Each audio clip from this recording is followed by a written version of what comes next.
GNT episode 144. Sorry for the late start, but we're going to make it up. Trust me, we're going to make it up with a great conversation. All this week is going to be a great conversation. Episode 144. Welcome aboard.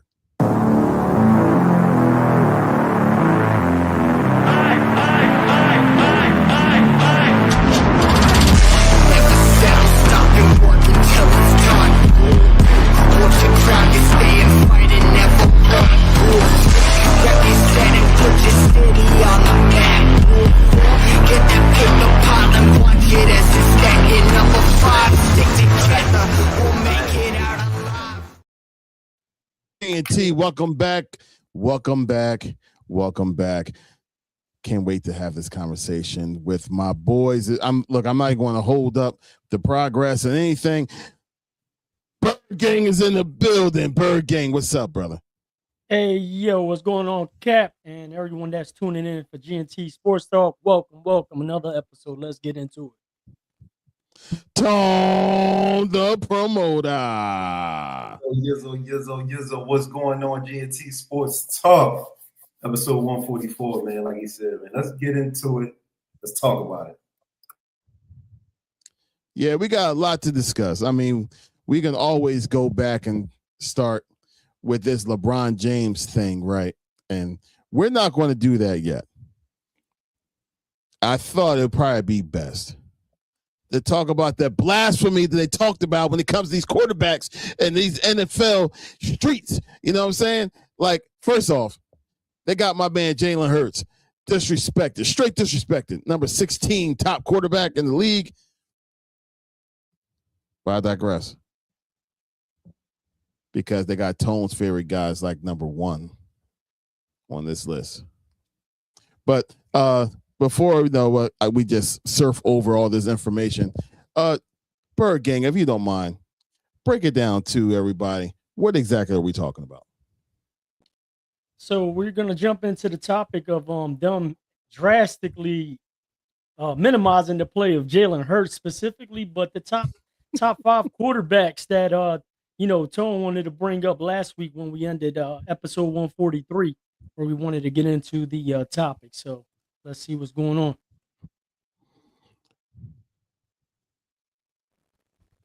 Said Brian ain't good in the East. Nick's still going back to the finals. Not at all. I would say he's a Knicks fan, but it says Hawks _ Atlanta. So, all right, I would assume he's a. Yeah, you remember Mr. ATL? You remember ATL? It's good to see you again, bro. Thanks for showing up again, man. Thanks for being here with us. We really appreciate you. But we highly disagree. Forget the Knicks. Can't stand it. He feel like that because he know the Hawks ain't got a shot. So that's why he feel like the Knicks gonna go back to the finals. Yeah, even if LeBron don't come here, the Sixers is going further than the Hawks. I'll tell you that. And the Knicks we got something to say to them too. So you know what I mean? Yeah, we ready. He said, I'm just being real. Knicks got the best starting 5 in the league. Do they now, though? If the Sixers get LeBron, I would beg to differ that. Yo, listen, man.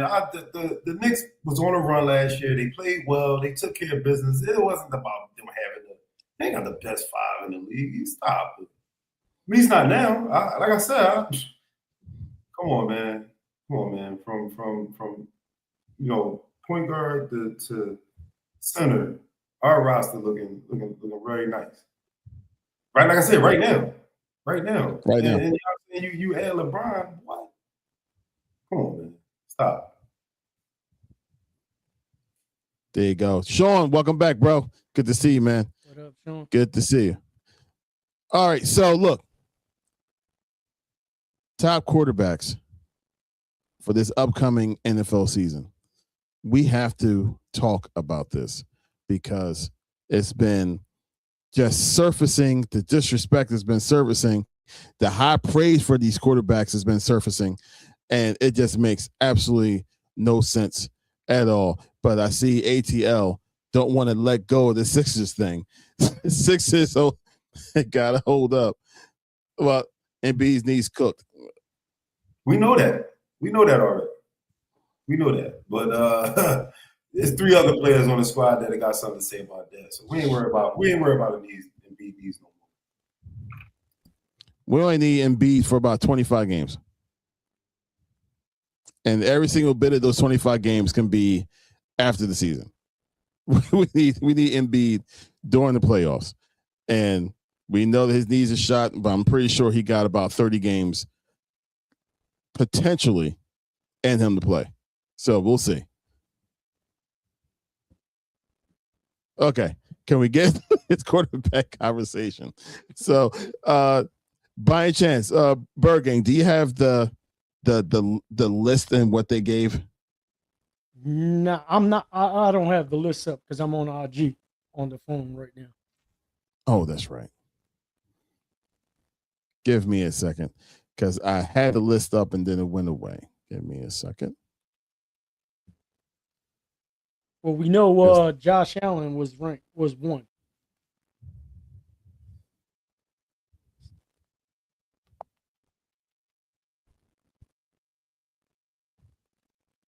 Eagles, go Eagles.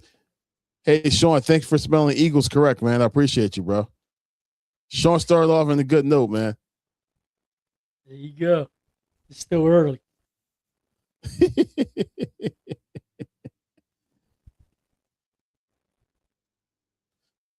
God, I'm going. You know what?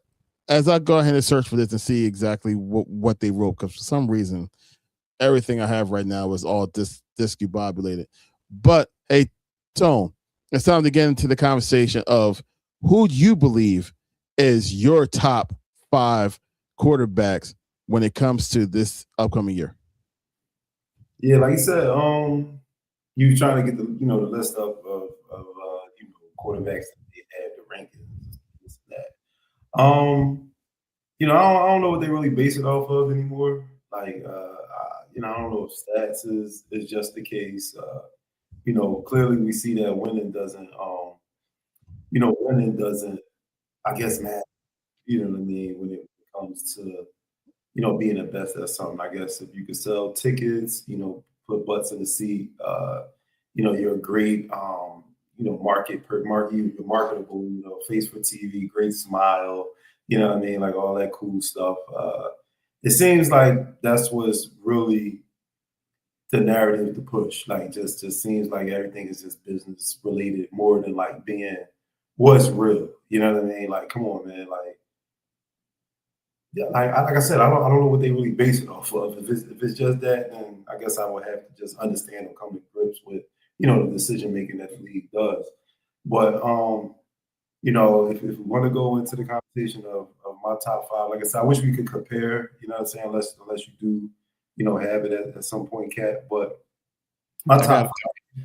You said you do have it. Yep, I'm about to pull it up on the screen. But you keep talking, bro. I got you. So my top 5 is at number 1. I got Pat Mahomes. Of course, his winning, it's the trajectory of winning, that he's done, man. The way he's done it, definitely future Hall of Famer. We see it. He's great at what he does. And, I mean, I don't care if he tore his ACL last year, what I'm saying? I still put my bread on Pat Mahomes. Number 2, Matt Stafford. I say I got Staffy at the number 2. Again, another winning quarterback. I think he's precise. He leads the offense very well. You know what I'm saying? He's accurate. He's a leader, true leader out there, man. Heard he's broken a lot of pinkies out there, you know what I'm saying, with how tight and how fast he can throw the football, man. So I give nod to Steph. At number 2. Number 3, got to go with the 2-time MVP, Lamar Jackson. It's just like I said, I think being a dual threat that he is, man, he's great at what he does. No, he hasn't won anything meaningful, you know what I'm saying, in his career, but I do believe that he's a great, great top talent if we're talking about a quarterback in the NFL. Number 4, I get a nod to Jalen Hurts. I give it to Jalen Hurts, you know what I'm saying, on the strength of course, we've seen him, lead their franchise to 2 Super Bowls. I mean, winning one of them, performing well in both. He's never missed the playoffs as a starting quarterback. So obviously winning is a pedigree that he definitely has. Super Bowl MVP. You know what I mean? Lee's a great leader. You know what I'm saying? Great, like I said, for TV, the smile and the Dr. Seuss quotes he be saying, like, you know what I'm saying, stuff like that. But, you know what I'm saying, like I said, I give it to him. And number 5, you know what I'm saying, I don't know if this is, still some bias love, but I got to give it to Dak Prescott, man. Like, I really think Ball is a decent quarterback, man. No, hasn't won anything. Been in an MVP conversation, you know what I'm saying, a few times in his career. You know what I mean? Of course, yes, you can put up the stats, you can put up the numbers. One thing he hasn't done, in his career is win a big game. But like I said, we talking about playing quarterback, decision making. Shit, man. Him and CD got a great relationship. Him and Pickens developed some degree. You know what I mean? Or looking like they could develop some degree. You know what I mean? So that's my top 5 in the NFL right now. ATL said no order: Mahomes, Lamar, Burrow, Hurts, and Josh Allen. Yeah, that's a good 5 right there. That's a good 5, and it makes sense. Go ahead, Bird Gang. I actually, I got, what is it? 3? No, actually 4. We got 4 in common. In the top 5 that Tone mentioned. So obviously 1, I got Patty. For all those reasons that Tone said. I mean, obviously that's just a given there. Number 2, my number 2 is actually Jalen Hurts.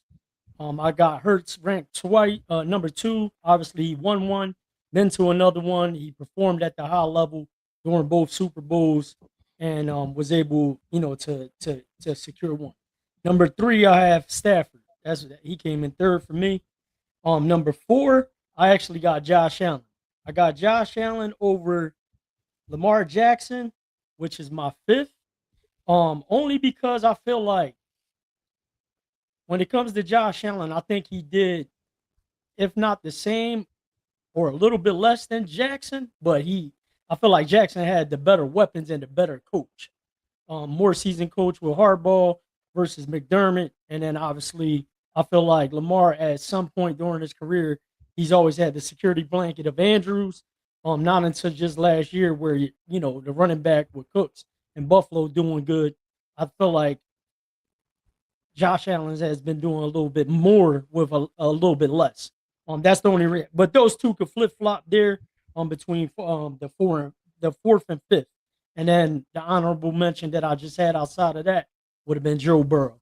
But those are my top 5s. I went with the winning approach as far as like making it to the big game and the performance during the season. Obviously the numbers aren't there for Hurts, but when he does get to the big game, he wins it. And that's what made it a deciding factor between bumping him all the way up to 2nd and flip flopping him and Stafford there. So hey, ATL, I'm assuming you meant to say Dak. I see the Seanisms that's starting to bleed into all the rest of our crew. But I'm assuming it said Dak ain't never been to a Super Bowl, but I got Josh over him, which makes sense. But Josh hasn't been there either. But if you look at resume, obviously Josh has gone further in the playoffs. What took his team further. Made it to the Super Bowl too. Exactly. See, the thing with Joe Burrow, why I ain't put him in the top 5 is 1, obviously because of the health issue. Because you have to factor that in. You know what I mean? If you say in top 5, availability comes into play. So you got to throw that in there. And then on top of it, you give Josh Allen, Lamar Jackson, T. Higgins, and Jamar Chase, like with what they're able to do in Baltimore and Buffalo without any one of the caliber of T. Higgins or Jamar Chase. Like, I mean, that's crazy. So, there it is. At least the T is next to the F, though. That's all I'm going to say. Herfs. Yo, and this is a good statement. It's the truth. So Burrow's more talented to me. Dak has some more good receivers. Burrow has every tool that you can ask for when it comes to a quarterback. Every single tool. Except for the health. Yeah. Except for reliability. You could blame some of that on the O-line attention too, though. He has the worst O-line. Out of all these quarterbacks, he has the worst the O-line. Like collectively throughout the years of him playing, and all these other guys that that we're talking about in the top 5, they make it a point to make sure they're protecting their investment in the quarterback. So just in case for for the people that want to know exactly where this conversation pretty much came from, it comes from this here. So this is the PFF's 2026 quarterback ranking. So as you see here, we basically just went 1 through 24. Josh Allen, number 1. Y'all guys can see it. Joe Burrow, Lamar Jackson, Patrick Mahomes, Matthew Stafford, Jordan Love, Mr. Herbert, Dak Prescott, number 8. Drake May, Brock Purdy, Trevor Lawrence, good old JD,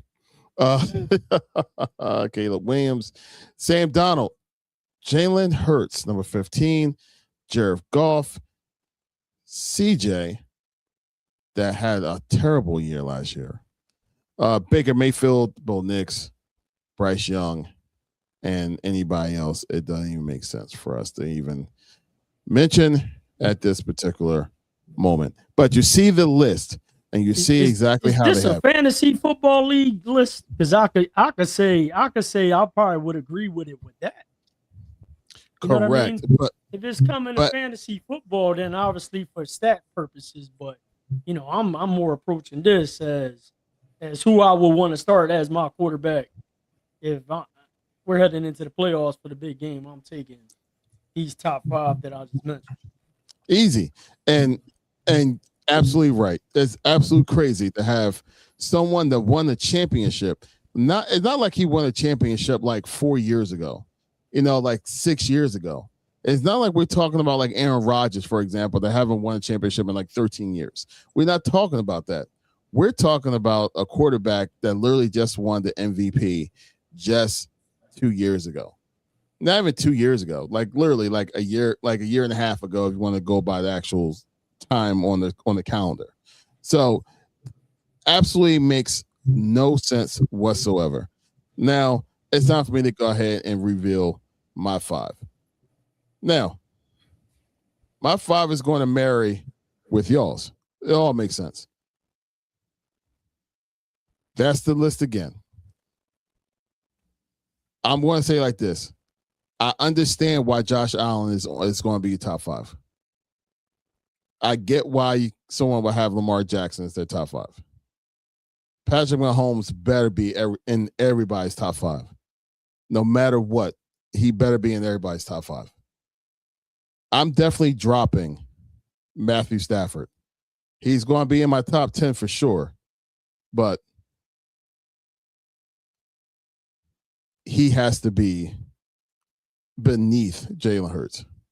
So my top 5 will be Patrick Mahomes, number 1. I would say, and I said I can understand this, as a quarterback, I can see Josh Allen be number 2. When it comes to straight winning, Jalen Hurts, number 3. I understand having Lamar Jackson as number 4. And then from the pure talent aspect, I would say Joe Burrow, number 5.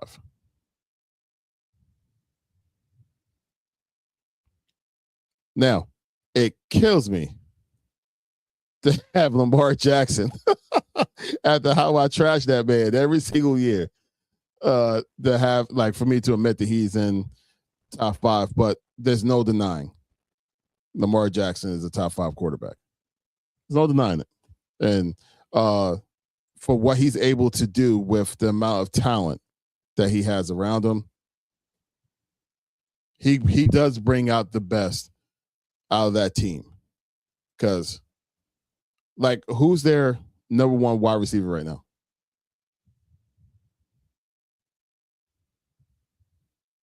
Who? Exactly. Who you saying? Lamar Jackson's. Who is They his just number got one? DJ Moore. They just got DJ Moore from Chicago. So they added him. And obviously, I would say one of the tight ends is probably, like his big time. Right. Because they got Andrews. Shakir. They got Shakir. Who Mhm. you don't need you talking about? Lamar or Josh Allen? No, I'm talking about Lamar. Oh, Lamar. Oh, they got Zay Flowers and I thought you was talking about Josh Allen. My fault. No, So it's all good. they got Andrews. They got rid of Likely. He went to New York, but they got Zay Mhm. Flowers. That's their top guy. DJ Moore went to Buffalo. Sorry. Correct. Yeah. They only got Bateman, Zay Flowers. Yeah, he ain't got no top targets, man. He never did. And Andrews is, they signed him before Likely, which I don't even know how that happened. I think they was just trying to. That was weird, but I don't know if that was a double-edged sword with Harbaugh going to New York and then probably talking on the way out maybe, or something like that, or they just offered them more money. But I don't know how you just surround that talent with that. That's the only reason I don't have him higher on the list. You know what I mean? Hurts over Stafford. On my list, he's over. I got him at 2, right behind Petty. What do you say, Tone? Would you say Hurts over Stafford or Stafford over Hurts? My 5 was Pat Mahomes, Stafford, Lamar Jackson, Jalen Hurts, Dak Prescott. So I got Stafford number 2.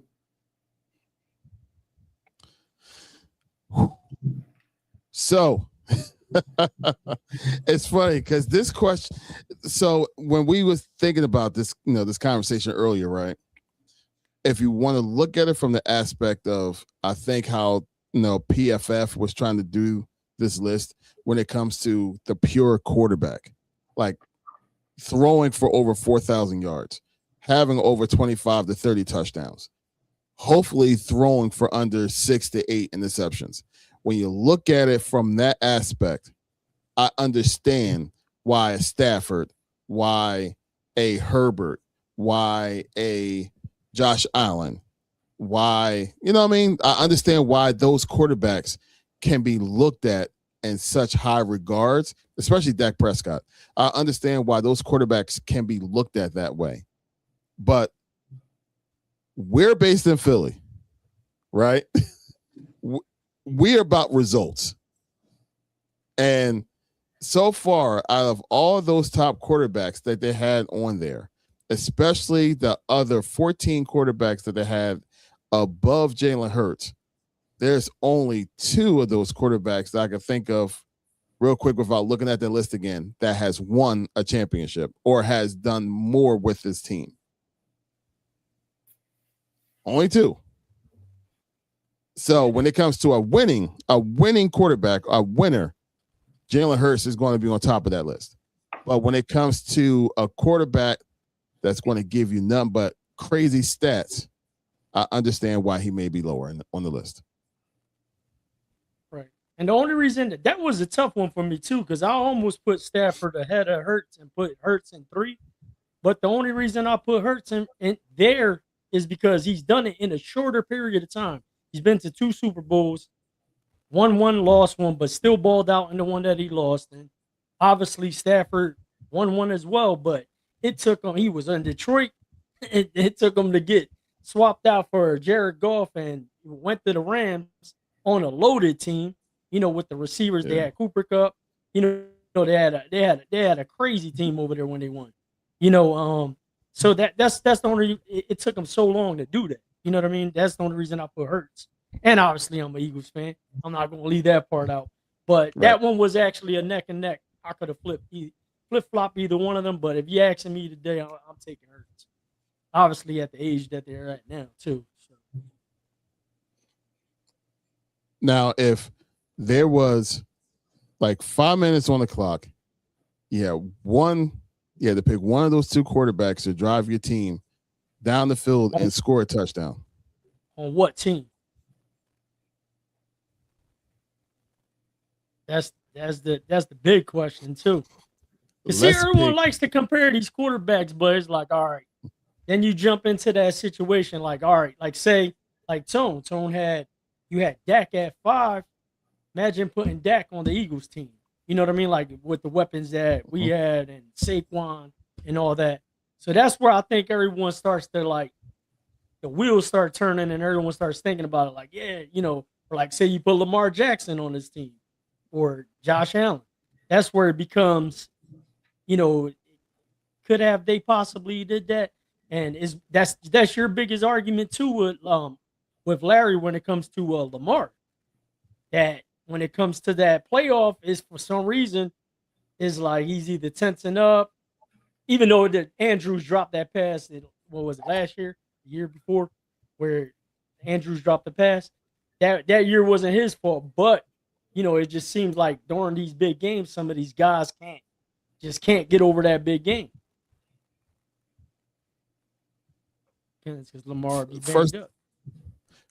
First things first, Steve and ATL, we appreciate y'all guys, man. Y'all and Sean, of course, we appreciate y'all guys tuning in and appreciate y'all guys' input, man. Y'all guys are really driving this conversation. So we really appreciate y'all guys. But yeah, it said no, Lamar, he does get banged up. So once again, reliability has to be there as well. I can't tell you how many years where Lamar was killing it.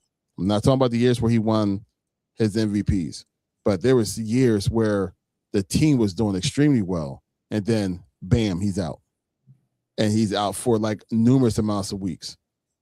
You know what I mean? He's not reliable all the time. All the time. Dak Prescott, for example, he's consistent when it comes to him putting up numbers. Maybe you can say because the defense is trash, or at least it was. So therefore, he had no choice but to constantly just chuck the ball for him to go ahead and just stay active in the game for a chance to win. But every other year, he's hurt.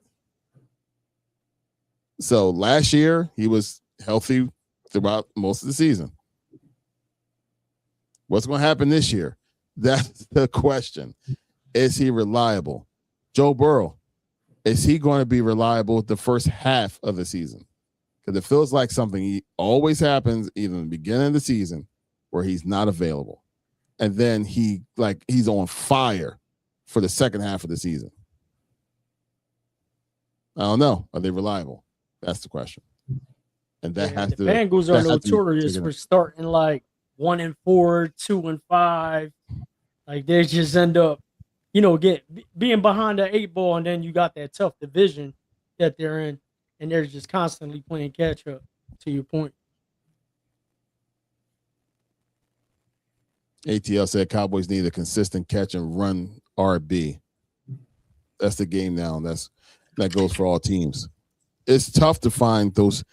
It's funny if you was to ask, like folks, let's say, the big wigs over in NFL and NFL teams that say that running backs were like a dime a dozen. You know what I mean? Like you can find a good running back all over the place that's able to go ahead and perform and go ahead and run the rock and all the stuff like that and actually put up big numbers.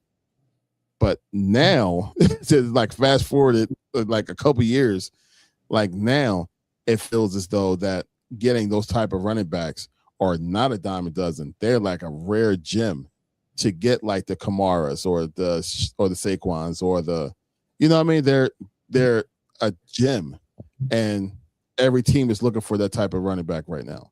And I don't know if like the Derrick Henrys is like done. You know what I mean? They want somebody who's going to be a whole lot more shifty or, the home run guy. But feels like that is definitely going in that direction. But those running backs aren't as easy as what they was projecting that they was going to be before. So good point, ATL. So I'm going to pull up this list again. I'm just curious, right?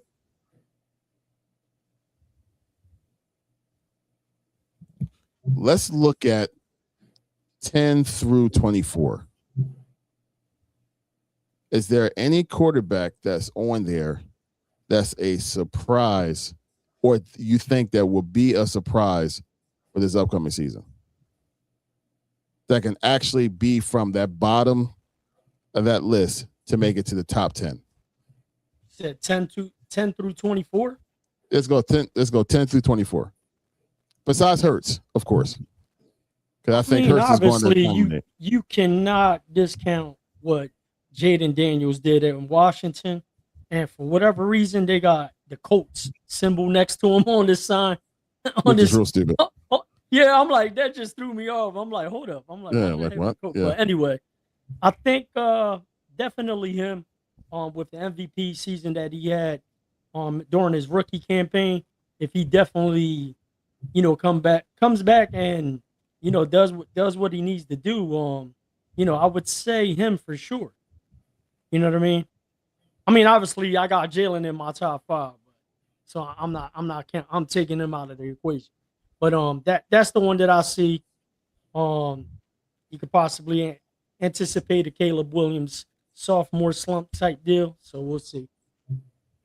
Yeah, I think one of the things they were talking about with Daniels was, can he stay healthy too? You know what I mean? That was a question mark about him. He's a frail quarterback, like the run get banged up. So that's something to look out for him too. I see Hawks ATL put up the comment about Bo Nix, man. He definitely could be one of them guys from that 10 to 24 range that can. I mean, his trajectory was fine last year before the injury. You know what I'm saying? Freak kneel to win the game. You know what I'm saying? And this dude breaks his foot, man. So, I like Bo Nix. You know what I'm saying? And then from that 10 to 24, but somebody who showed me a little something last year, man. Who I think that he might be ready, man. I think he might be ready to show that he can play quarterback, man. That's Bryce Young. I think Bryce Young might still be, you know what I mean, on a road to, you know what I mean, showing that he can play the position in football, man. So I think I like Bryce Young, man, and Bo Nix from the 10 to 24 range to do decent this year. If he comes back healthy, and then the addition of Jalen Waddle over there, that's gonna be crazy because they still got Sutton, they still got some other guys, that do some of the dirty work and all that stuff, But definitely, and they got a like what we just mentioned, and they talked about the running back that could catch out the backfield. They have one over there, So definitely, that team looks good, man. As ATL says here, Nick's got good foundation. I agree. I agree. He loves his quarterback. Sean Payton loves his quarterback. So he has a type of relationship with him where if y'all on, the same page, y'all will do some good things. So for sure, he definitely got a great foundation over there. You have a coach with a winning culture, like you said, that goes out of his way to make sure that his quarterback is prepared and ready to go. Much respect to that team. They're going to be a problem, man. And you're right. If Bo Nix is healthy, or let's just say if he was healthy, we probably would have a way better freaking Super Bowl than what we had this past year. Yeah, they definitely would have gave the Patriots a run for their money during that championship game. Yeah. That killed it right there. He stumped, man. They would have definitely won that game. He would have definitely made a difference in that game. Mm-hmm. Just him. He would have been the difference maker because New England ain't blow them out. They ain't play off the Richter scale. Bo Nix would have been the difference in that game, man. They lucky that dude. Who was it? Who was the boy name who started? I don't even know. I couldn't even tell you, man. He was doing. He had him on the ropes early. Like, man, Bo Nix would have definitely controlled that game. They'd have won that game, in my opinion. I definitely agree. And I believe, in all honesty, they would have beat Seattle. I really do believe they probably would have beaten Seattle. It's not like once again. We see it had to be, the running back obviously was the difference in the game. Clearly, because the kicker, you know what I mean? But because Darnold wasn't airing it out, so. That team, man, because they got a tight end and the guy they got from the Jaguars. I forgot his freaking name. Ingram. They got Ingram, Ingram. yeah. They got Mhm. Harvey in the backfield. They have Sutton and some other guys, that was playing wide out. They had some weapons. They were more equipped to go up against Seattle for sure. And you know what But else? Facts. I don't know, man. Seattle was just rolling with the hot hand, man. And we just said it. Well, Cap said it. You know, the pedigree that Peyton brings, they would have outcoached. They would They have would have outcoached. been ready. Yeah, definitely. Yep, that would have definitely came into play. But the talent and the outcoaching, Denver, damn man, that nut ass deal, man. Safety, cost them a banner raising, man. It makes no sense. And thinking about that whole Super Bowl, you know who had more yards in that Super Bowl than any running back that was on there? Bad Bunny. Bad Bunny ran all around that whole entire field, the whole entire halftime show. I think he had more yards with the ball in his hand in a couple of those scenes with the live people trees running around. He had more yards than any other player that was on either one of those teams. That Super Bowl was trash. And I think Bo Nix probably would have made a big difference. But that's a different conversation. So the good thing is that this is one of those conversations that's going to continue because football season is right around the corner. Teams is already showing up for training camp already because the Hall of Fame game. Football season is right here. And it's crazy how fast, like it feels like this season, well, this off season has passed. Maybe because for about 4 weeks now, we've been waiting for LeBron James to come up with a dang-going decision about where the heck he's going, which is irritating the living crap out of every single one of us. Literally, we've been talking about this for like 3-4 straight weeks, and I can't watch ESPN no more, which is a whole different conversation. We'll talk about that too. But I can't watch ESPN right now because they're talking the same thing constantly. Makes no sense whatsoever. But it's now that the steam has definitely settled. Gentlemen, how y'all feel about this whole entire LeBron James saga? Are y'all sick of it? Do you just want to what do y'all guys think? Hey, Tone, you can go first. I don't know, man. It's just like a soap opera, as the world turns. But do we expect anything different for real? Nope. I think we got to stop giving it the attention that it is seeming like it's so desiring to have, man. This dude is. I told y'all. I keep telling you, he's a spectacle, man. This is what another thing you got to think about too, man. When it comes to your team, this is the type of stuff you're going to be dealing with, like the antics, the storylines, you know what I mean? And him talking about he reading books that he don't read. Like he said, they asked him to quote a line from the Godfather. He couldn't even do that. He's like, man, there's so many great ones, man. I don't even know. Boy was like, give me one. Just give me one of them. He's like, nah, there's so many of them. He said he just want one there. Just say one. This dude just always got something with him, man. It bugs me, man. You got Adam Silver talking about, hurry up and make a decision so I can make the schedule. Just make the damn schedule, man.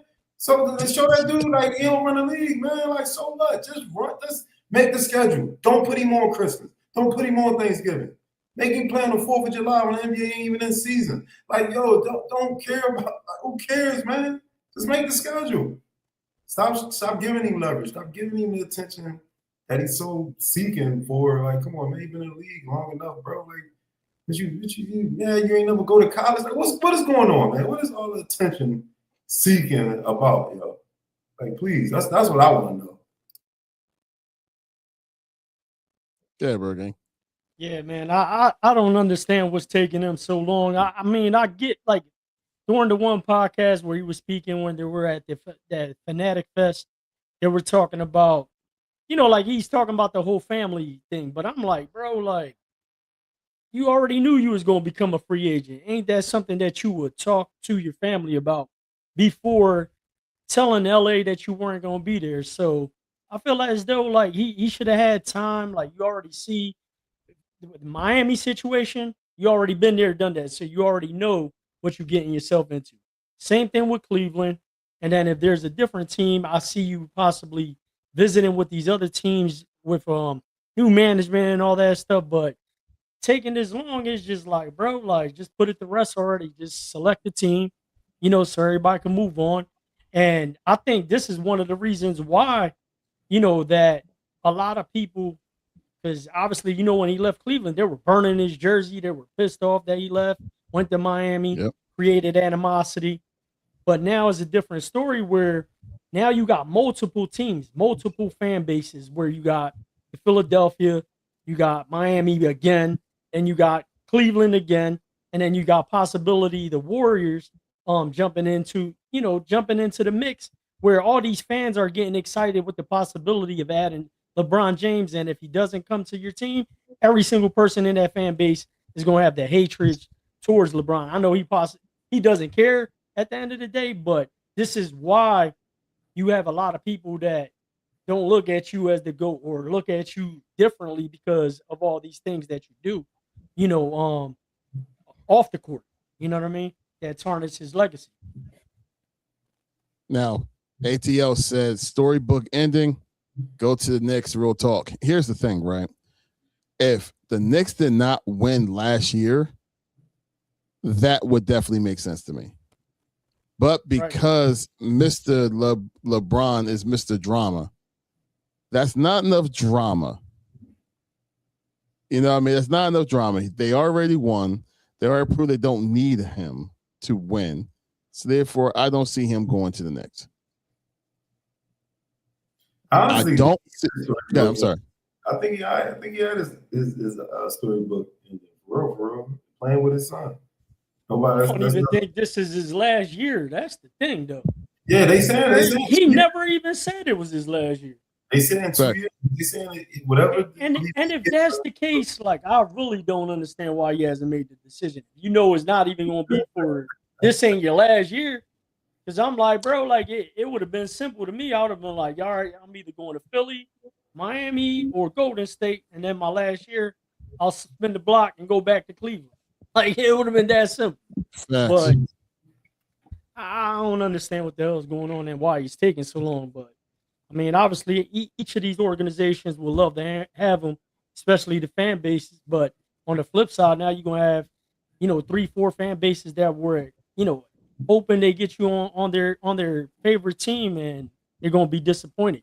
And now when you get to when he comes here to play those teams or different, wherever they're playing at, they're gonna be booing the shit out of them. You know what I mean? And creating that animosity. F you, LeBron. F you. That's gonna be tone regardless if he's a Sixer or not. Soon as at number 23 for your Philadelphia 76ers, LeBron James. The whole crowd cheering. Tone. Boo! Boo that bad. Boo. I ain't gonna boo. I ain't gonna be all crazy, but I ain't booing. So that's one of the questions that's been out there. LeBron is concerned about Embiid. I can't trust any of these reports anymore. When you have his agent saying that it's not about this, it's not about that, but then he'll go on another podcast and say that LeBron is all about this, is all about that, which goes against everything he said earlier. And now, like, he's concerned with Embiid, but yet he said that, he enjoyed playing with Embiid during the Olympics. And then you have Mr. Paul again says it's not even about Embiid. It's about Maxey. It's about him playing with Maxey. If he's going to pick Philadelphia, it's going to be about Maxey. It's not about Embiid. So is he concerned about Embiid or he's not concerned about Embiid? Who knows? I don't trust any of these reports anymore because they're just looking for clickbaits right now. Yeah, but LeBron did say at Fanatic Fest, trust the process. He did say twice. Yeah, that's what I mean. Like, it's just the whole back and forth thing, and like then everyone's trying to link different things. Then you got earlier today or yesterday, whatever it was, when they had a whole news conference set up down in Miami, like when it was going to go live or whatever on the YouTube, whatever the hell it was, and people started noticing that. So you just got everyone picking up any little thing, man, any little thing. And also, too, everybody named Mom wants to be the one to like be the one to call it. Like, right. Yeah, I was the first. Yeah. We probably should be looking forward to for the news to drop. We should be checking for TMZ. They probably gonna be the ones that first drop that joint. Like, it ain't even gonna be on MTV. Probably trying to get a bag for the decision though. Like, you know what I mean? Playing on a league minimum, he probably like, yo, who want this news? Like, or who wants this special? It'll be on Netflix or something. See, ATL, man, like I always end up like appreciating and agreeing with your first half of your statements, and then you say something else, and then it makes me hate the whole entire statement and his old self. So he said, Brian ain't good either way. Just go to the Warriors. If he goes to the Warriors, that makes sense to me, though. If there was a team for him to go ahead and choose outside of Philly, for him to have his swan song type of like season, I can see him just doing it for fun with Steph. I can see that. And I actually wouldn't mind actually watching it. Playing with Uncle Drew and them. Old heads. Yeah, a whole bunch of old dudes, right? But then ATL says, go to the Knicks to guarantee chip. Ain't no guarantees no more, man. Forget the New York Knicks. God, I can't stand the Knicks. I can't stand the Knicks. Look, they won their championship, man. We're good. We're good. We don't need to see no more. Whoa. Now that's blasphemous. Tone, I don't gotta say anything. The only reason I say the Knicks would put him above MJ. That's blasphemy from this podcast, bro. Absolute blasphemy. No, man. It's like, how many teams he gonna join to have to go? He gonna go to 18 different franchises. He better have the most championships. And he's still not. He's still not. He gonna play with every franchise in the league and still only have 4 championships. But so, hey, listen. I don't know why he's so heavy on him going to the Knicks though. Like why the Knicks? Because the mecca of basketball. Like what's the Knicks got to do? I mean, they got the coach connection, obviously, and playing in New York. That would be the whole twist. But, so, you know what? Okay. Here we go. See if he used to. If they didn't win last year, to Larry's point earlier, if they didn't win last year and they made the finals and lost, and then they definitely would have been on the table. Yeah. Then it would have made sense because now you got that situation here. Since '83 he comes here, the process is complete with LeBron, with King James joining fragile knee Embiid to complete the process.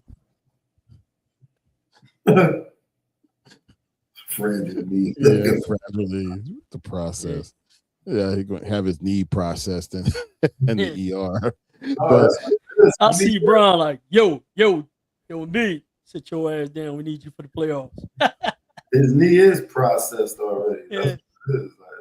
This is the process. Yep. Sit your ass down into the playoffs. Yo, that's what we need. So I can see LeBron like halfway through like a playoff game or what have you. He look at Embiid and this is what you say. You just walked off the bench. How you get hurt?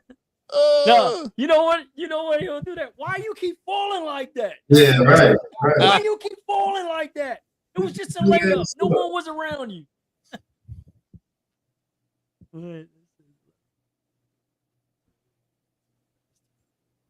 Okay. Back to back.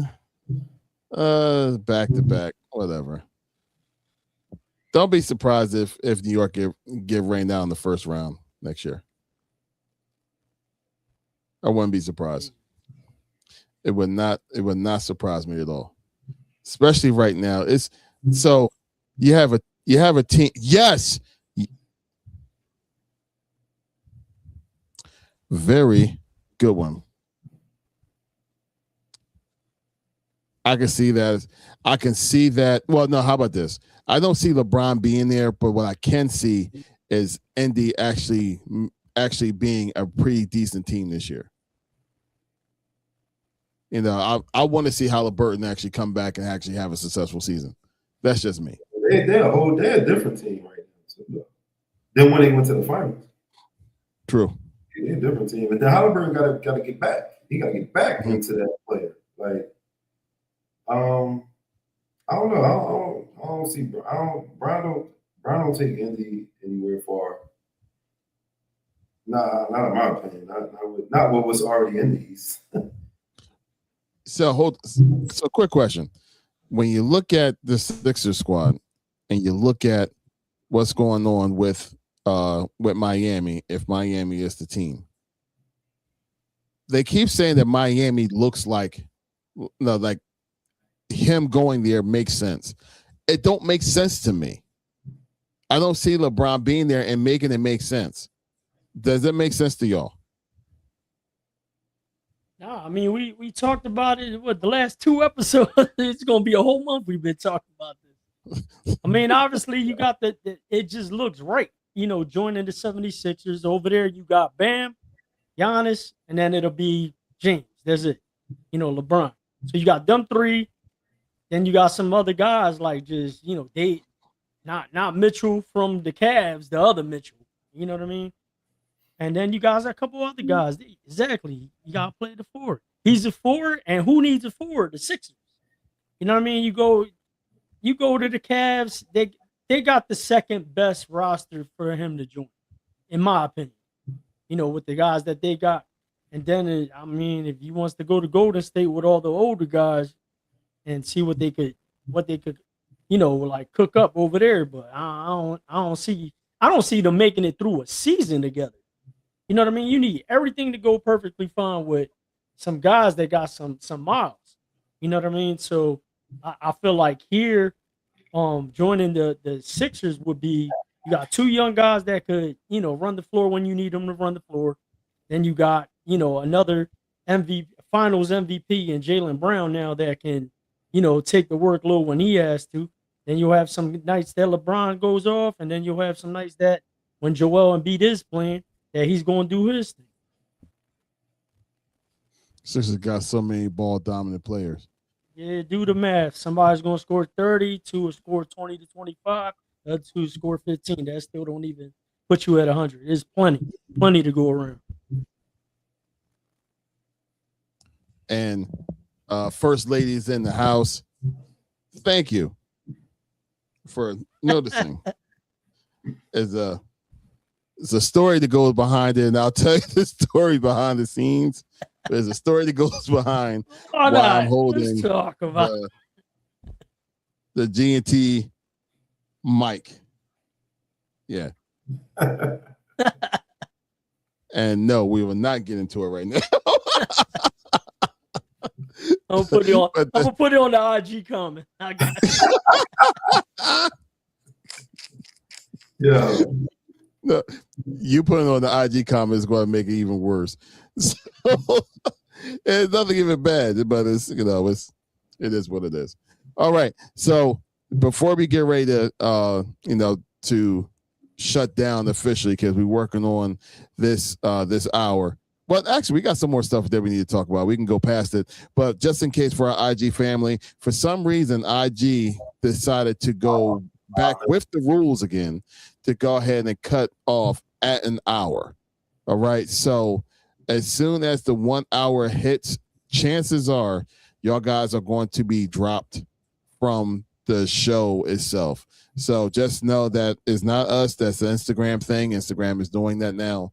So we apologize in advance, but we thank y'all for being here with us for this evening. And as always, we definitely appreciate y'all. But just remember, just in case if it comes down to it, if you still want to be part of the show and part of our conversation on IG, right there is our QR code to link you directly to our YouTube channel.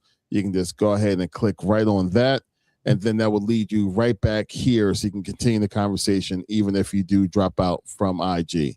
All right, so IG family, that's the QR code that will link you right to YouTube, and then we'll be able to see your comments and see everything right from here. So I'll leave that up for a couple more minutes. All right, so a couple more things we want to talk about. The main thing, like the thing that really pissed y'all two off, was the ESPN thing. But how out of nowhere they decided to go ahead and cut all of these analysts, all of these big time name people that we've been watching on ESPN for the last number of years. One of them for like 10 years.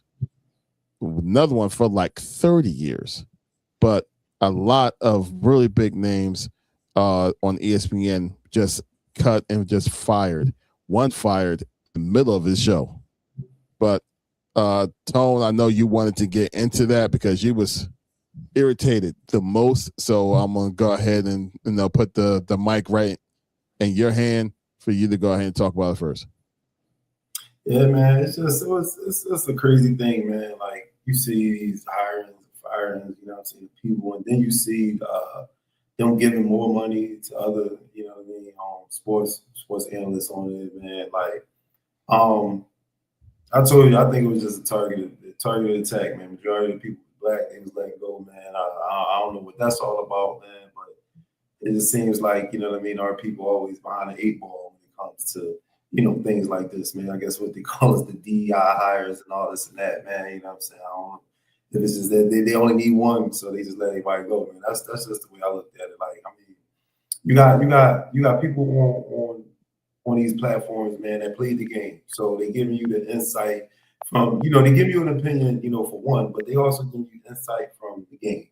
You know what I'm saying? And who else to get, you know, these kind of, you know, ideas and reactions, and, you know, they can take you inside a huddle, they can take you inside the locker room, you know what I'm saying? And then just to get rid of these guys, man, you know, for what?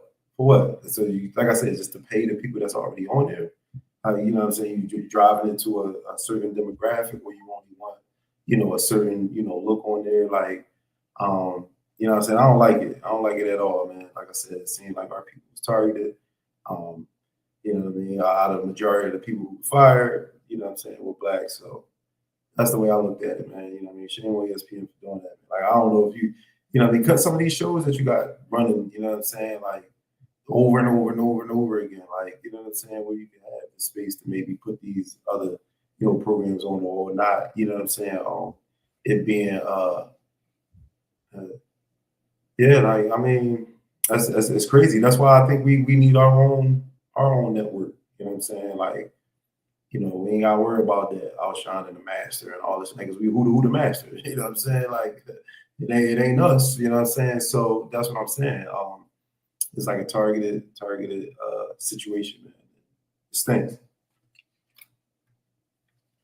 Yeah, it's definitely something that I think it's just, you know, like, and I shared this with the group as far as like certain things that, you know, looking like from the outside in, where I just honestly think they just see the power that these guys have with being able to start their own thing like the Pivot Podcast and have substantial support and numbers that they're doing. The same thing with Cam Newton. Man, he's only been doing the 4th and 1 not that long, and but everyone's tuning in. They're getting, you know, attention and all that stuff. And you know, the one thing that I would say that I could possibly see them frowning upon is the way that they're conducting their podcast and doing things on different platforms that they're driving. You know, with some of the guests and some of the topics that they're having on there, and then now they're on the Disney Network channel, which is ESPN.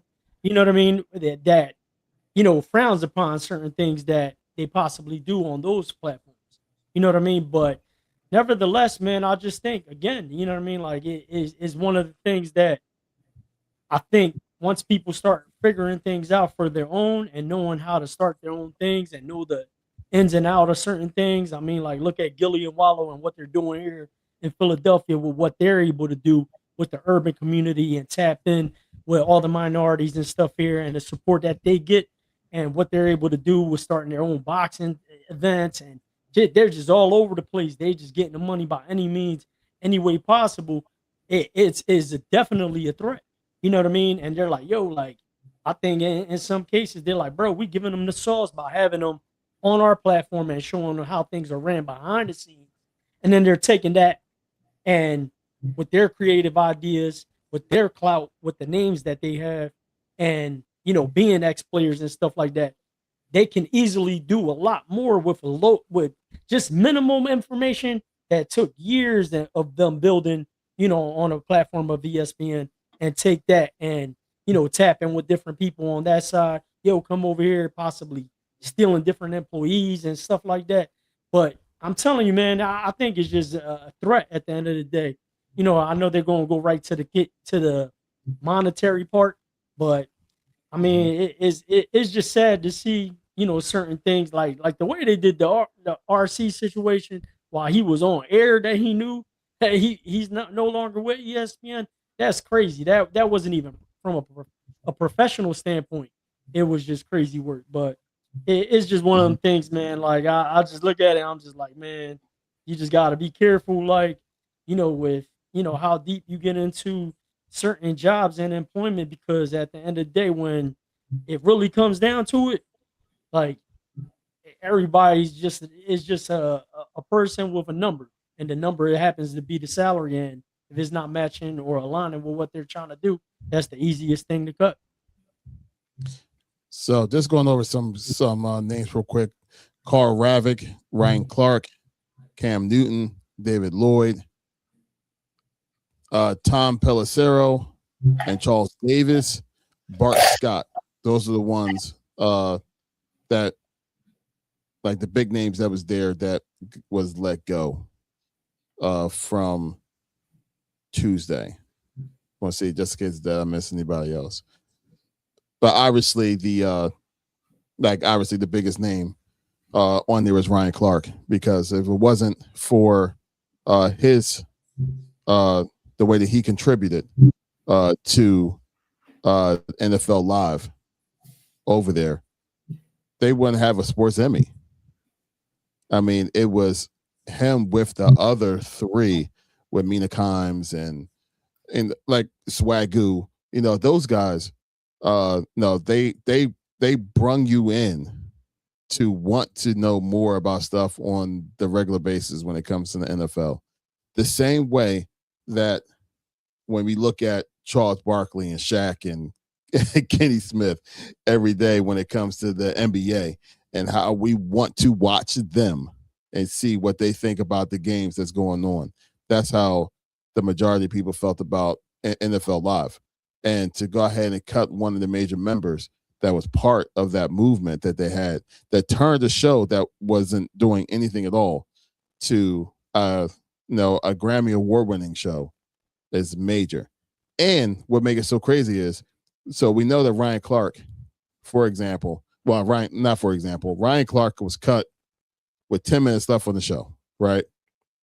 Later on that night, and I needed to really look this up to make sure it was for sure it happened that night, because I believe it was.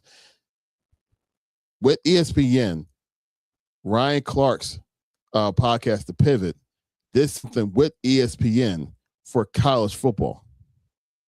Mm-hmm. So he was still doing something with ESPN, but under the podcast label, but not Ryan Clark as the individual. So they're still getting something from Ryan Clark, even though it's not Ryan Clark that's on the show. Make it make sense. Yeah, I mean, just like the statement he said there, the comment with the wave is changing, media is old, podcasts and YouTube is taking over. And I strongly believe that because of the same reason, like you just mentioned, with Barkley, Shaq, and all that. What makes that specific crew great is that you could tell it's nothing scripted, it's organic. They say some things that sometimes we be looking like, whoa, what Barkley Oh, said, like it is real. Like, you know what I mean? Just like our podcast here, like ain't nothing scripted. We go on live for a reason. A lot of people want to sit there, record, chop it up, make it look good, add effects, do all these things.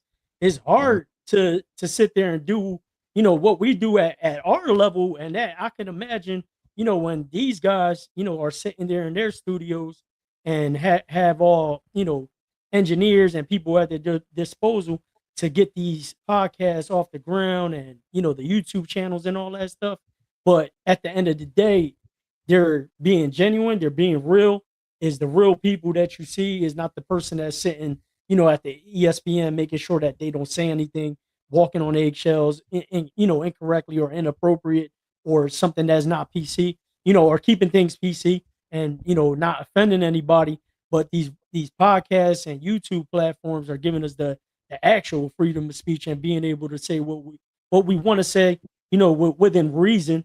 But at the same time, you get the raw, real deal person and you dive into that person. Because RC, as the football player, I thought he was a decent player, but I never like really paid attention to him. Then I started watching the pivot and just, being more in tune with collect the material that he was presenting. And then I became a fan of RC. And then obviously I'm a huge fan of the pivot show. But, like I went and got to see that, through ESPN with watching him on the ESPN lens. So, I could see and strongly agree with the comment that you just posted up. yeah. Yeah. I mean, well, the good thing is that, and like we know for sure that ones like Ryan Clark and Cam is going to be no, I don't, bro. Wake up, Cap, you looking sleepy. Yeah, and good news, I don't know what's going on, but RG's still rolling. Just a heads up. I know. Good. Yeah, Wait, I was actually thinking that. Wait, is Sean? What he saying? You was sleepy the show I wasn't on a couple weeks ago. What are you talking about? What he said? You was sleep like last when Tone was gone. I'm not sleepy now, man. Wait, you was sleepy 2 weeks ago, Cat? You was sleepy. No. You know what? Sean? You over there falling asleep like Eric Snow did at the game. I did this show with Sleepy Man. Look, I'm controlling stuff behind the scenes, Sean. That's probably what you see my eyes going down doing. I'm controlling stuff, man. I'm looking at IG, looking at the comments there. Like I'm doing stuff, bro. Oh my God. Okay. Now, whenever you get some sleep, man. Get some sleep. Oh God. All right, so before we go ahead and shut it down, and Bird Gang, I did notice that IG is still rolling strong, which is great. So maybe we we prove that our content is not going to have any bad things that's going to happen, in the middle of the show. So they can trust us, they can keep it on for longer than like an hour. So we'll keep this going. But Tone, I know we had one last segment that we wanted to go ahead and do, and the mic is right back on you. All right, so just real quick, man, I just wanted to give us a couple points in other sports. Panthers tackle Taylor Moton, he gonna miss some time due to a blood clot in his lungs. So pray about that, man. US seizes more than 1,000 domains who were streaming the World Cup illegally. So everybody wanted to watch that game. I definitely tapped in. That joint was cool. Yeah. Francis Mbappe, if that's how you say his name, but he's the first back-to-back Golden Boot winner, yo. And that's obviously the most goals and assists in the World Cup tournament. And he also has the World Cup record with 22 goals scored. Boy's a beast. Yes. Sad news. American boxer Hannah Rapp, she dies at 26 after being hit by a car while cycling. I said, damn. So prayers go to her and her family in this time, receiving that bad news. She had a promising career. And what was y'all thoughts on Trump not getting off stage when Spain received the championship? Yo, what's up with Ball, man? What's up with this dude? They was waiting for him to move and everything. He just I'm like, yo, make it off stage. And then, so he was even a couple weeks ago. I don't know about how long ago this was, but he cut off all kinds of like business with Spain. He's like, oh, I don't want to do Spain business with Spain anymore. Cut them off. Cut them all off. But you in their championship shot, get off the stage, man. And then last but not least, man, the NBA is investigating Milwaukee Bucks' $64 million contract that they just gave to Gary Trent Jr. for an alleged prior arrangement. Just like what is going on in LA with Kawhi. The Kawhi, I looked into this because I really didn't understand it or know like what everything was about. When Kawhi signed that 4-year, $176 million extension a few years ago, I guess they told him that he was going to recoup the money back, some other way. They said I think a month after they did the deal with Kawhi, they signed with this business deal with some financial company for like $300 million.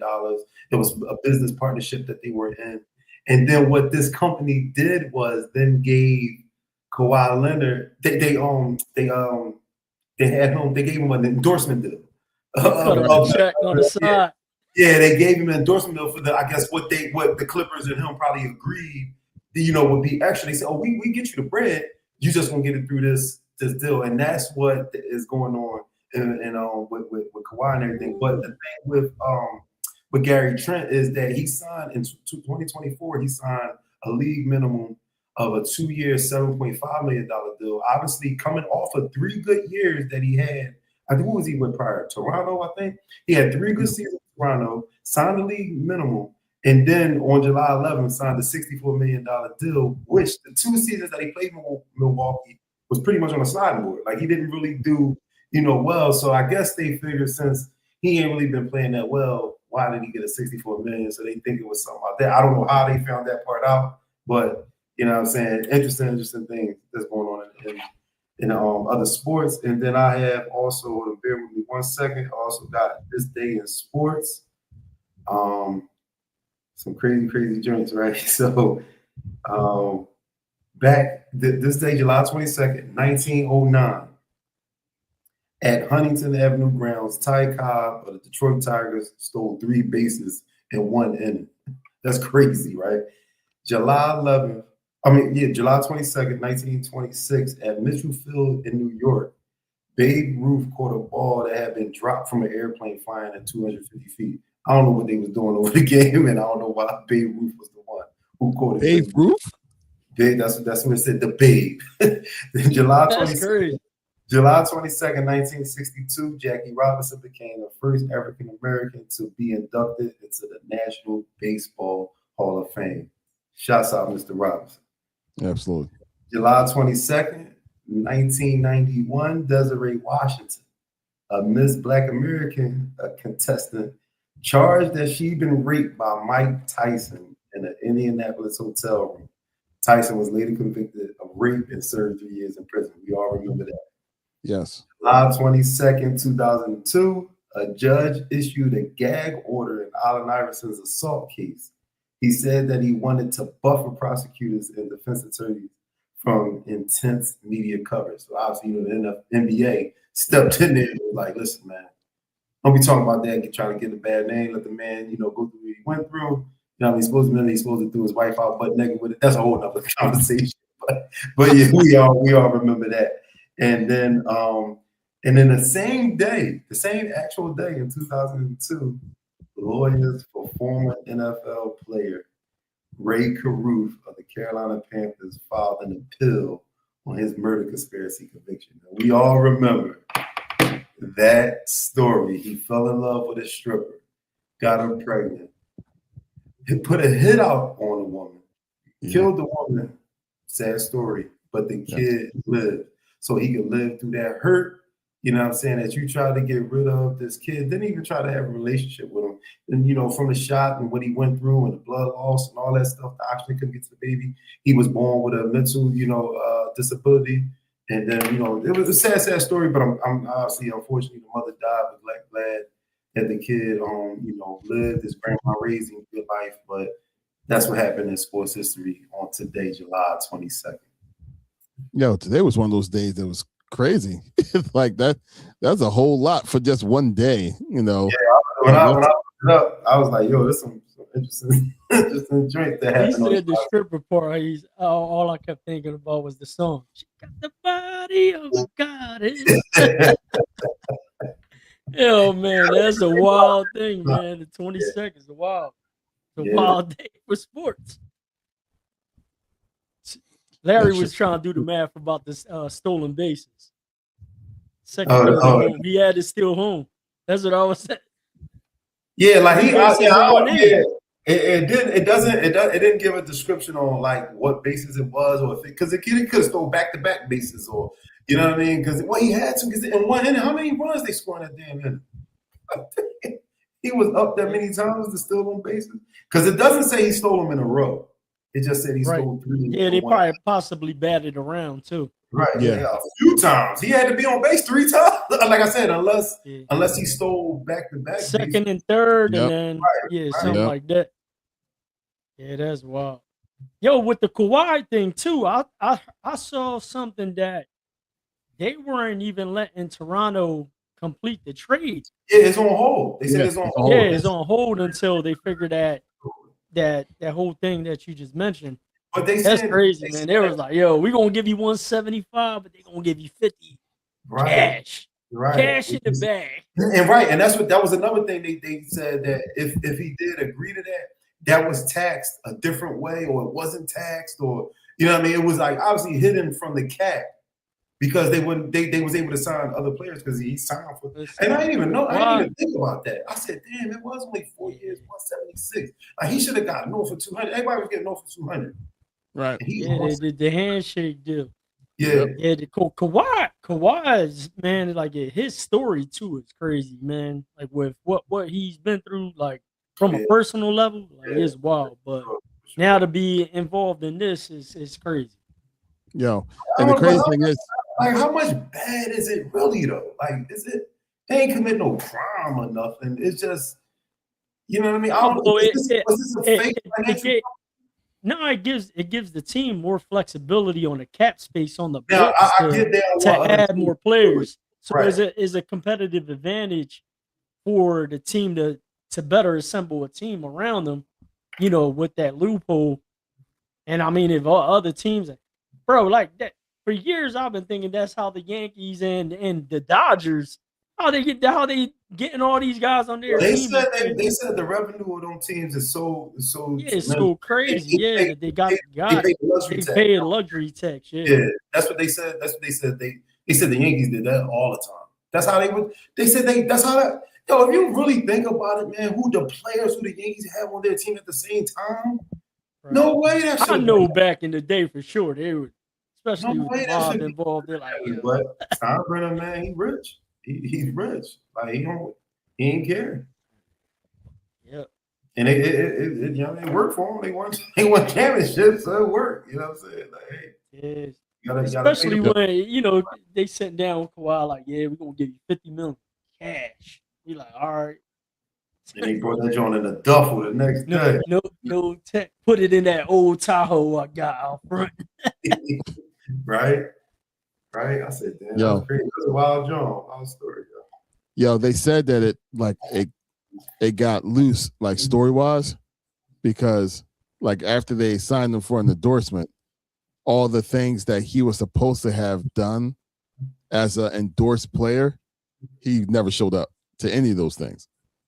So that will open up the eyes to the investigators. Like, yo, so he's supposed to be, a sponsored player, and he has to be here supposedly for all these type of events because he's a sponsored player, but he never showed up to absolutely anything, nor was he even invited. Like, he just was not there. So the investigators like, whoa, what's this? Why is this? Got him. Yep. All I can picture is his laugh. That's what y'all thinking. Yeah. 176. Yeah, okay. 28 million. I don't even know who's There we go. All right. Is IG still going? IG still going heavy. There we go. Hey, yo, Sean said, Thank you, IG. I guess he said if you look at the show 2 weeks ago when it's going off, he said when it's going off, and then we'll see what he's talking about. Yeah. Wait for the next comment. Tony, you ready? Sean, we love you too, bro. Pause no Diddy cap. What is that?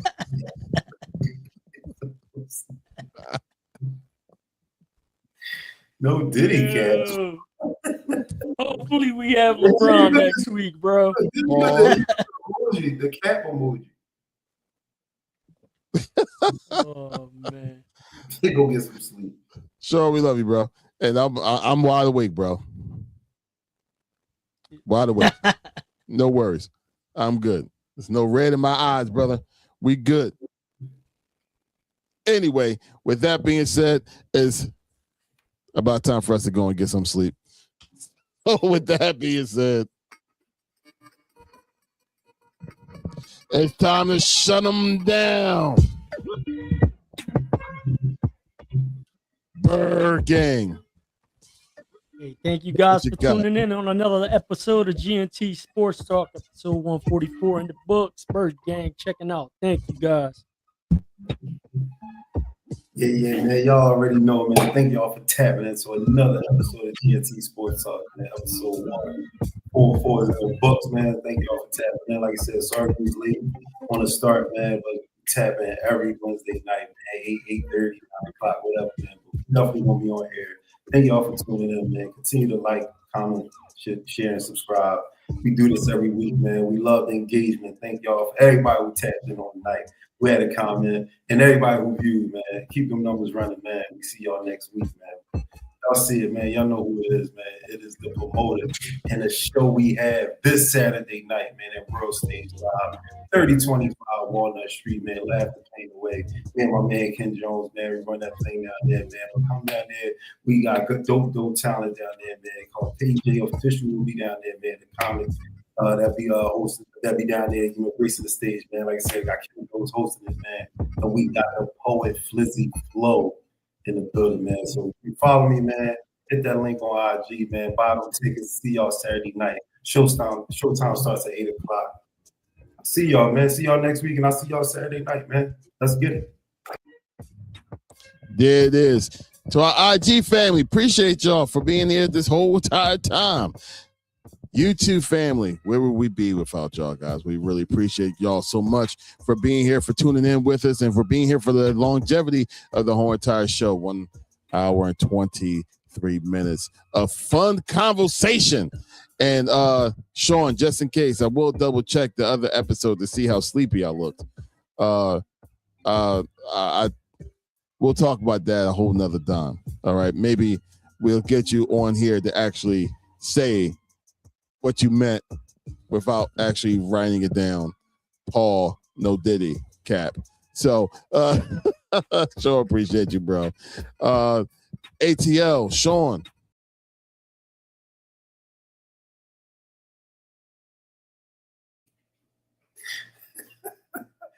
Gino. Ain't nothing wrong with a little bit of Gino, man. Yeah. I don't know what he was about to say to you, Hawks Atlanta. Hey, Sean, thank you. We appreciate you for commenting on GNT Sports Talk. I don't know what Cat was going to say, but we really do appreciate you, bro, for your comments. He said, I'm sure he fell asleep. See, he fell asleep again. He fell asleep again. See, he fell asleep again. Yo, and then wait, dude, the show is going on still too. He got to end it, or can you end it? No, I can't end it. I can exit out of it. Yo, this is the ultimate. It's still live with just me and you. All right. Damn, GNT man. After Hours, the first episode. Let's get it cracking. Hey, yo, what the hell? What's going on, man? I don't know, bro. Oh, Chauncey. Let me I know he had a setup. See, he should have talked about the new office. Yeah, I don't know what's going on, man, but somebody wake that and dot up. Somebody took him out. Oh man. I guess we could just exit out this joint. There you go. I'm back. Oh, Oh, wow. Yo, Gino went to work tonight. Yo. Oh, my So goodness. me and Tone was like, what the hell? Yeah, man. Sean said you fell asleep. Yeah, I fell asleep apparently. She So said Sean, I guess you was right. somebody wake that nigga up. Sleep mode. Okay, so now it's official. Now we can shut it down. Hey, yo, Yeah, IG to everybody. Thanks It's for never tapping a in. dull moment. man. That's why we do it live. That's why what? Yeah, that's it. That's what we call it. Power nap. Oh man. Time to shut it down. Literally. It is. That's exactly what happened. As soon as I said man. shut it down, that's what happened. Oh God. Okay. It was like then we had like a little circle. Yeah, little circle. Right. What the Oh God. Okay. hell? Oh man. To our people online, Sean, appreciate you. All right, we're officially shutting it down, and I have the power now to cut it off. All right, y'all. We out. GNT Crew, episode 144. Peace.